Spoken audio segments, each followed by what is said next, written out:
So when we're talking about economic decision making, we have to talk about sunk costs. Sunk costs are something, these are things that you cannot control anymore. These were costs incurred in the past,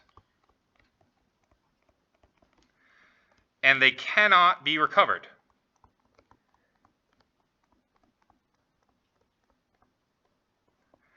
For people and firms alike, dealing with sunk costs can be incredibly frustrating. You know, firms usually find it hard to give up on new products that are doing poorly because they're like, well, we spent so much money in creating and launching that product. I don't know if you guys remember, there was a Batgirl movie. You remember that? And they filmed the whole movie. And then they shelved it. And everyone was like, what a waste. Why did they do that? Blah, blah, blah. And I was like, well, they must have figured out that they weren't going to make any money with it. And all that filming cost was sunk cost.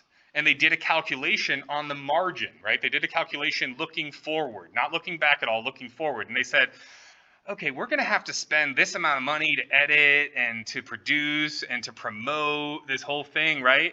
Are we going to actually make that amount of money back from the sales of the ticket stubs? And they figured out, nope, they're not going to make it back. And so that's why they canceled it. So it was actually a very smart business decision for them to stop working on Batgirl, even though it was already filmed. They had filmed the whole movie. Sunk costs. The lesson of sunk costs is to ignore past errors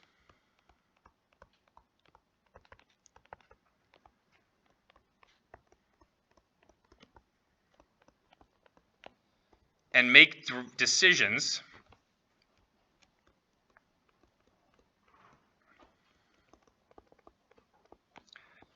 based on what will happen in the future.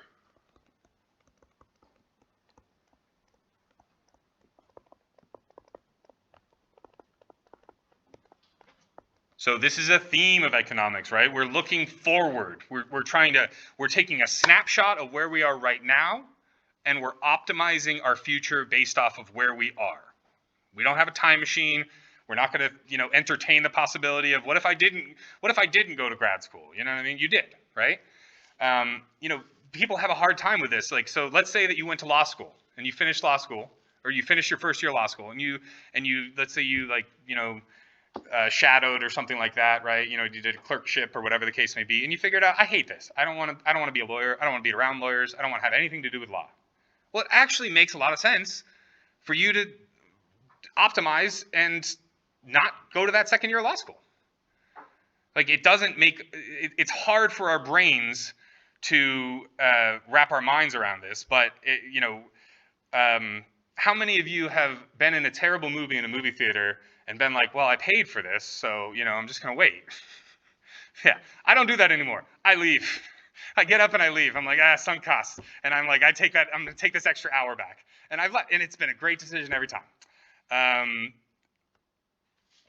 Part of the sunk cost fallacy that we do as well, and I still do this to this day, and I'm trying so hard to get myself out of this habit, but we stuff ourselves at all-you-can-eat buffets, right? We're like, I got to get my money's worth at this buffet. But then sometimes you end up eating too much and you actually end up not feeling great, right? And the great analogy that I have been trying to think of, again, unsuccessfully, I still stuff myself at all-you-can-eat buffets, so, do as I say, not as I do. But eating a lot at an all-you-can-eat buffet is like driving your car on the highway for no reason, just to increase your miles per gallon, like when you fill up your tank again. You know what I mean? Like, you're chasing an ephemeral thing. So as much as you can, as often as you can, try to identify those sunk costs in your life and try to make decisions based on the margin, based on what is the extra cost that continuing with this or doing this thing is going to have, and then what's the extra benefit that it's going to have, and then compare those two and make your decision afterwards. So budget line's always straight, PPF's always curved, yeah. Efficiency.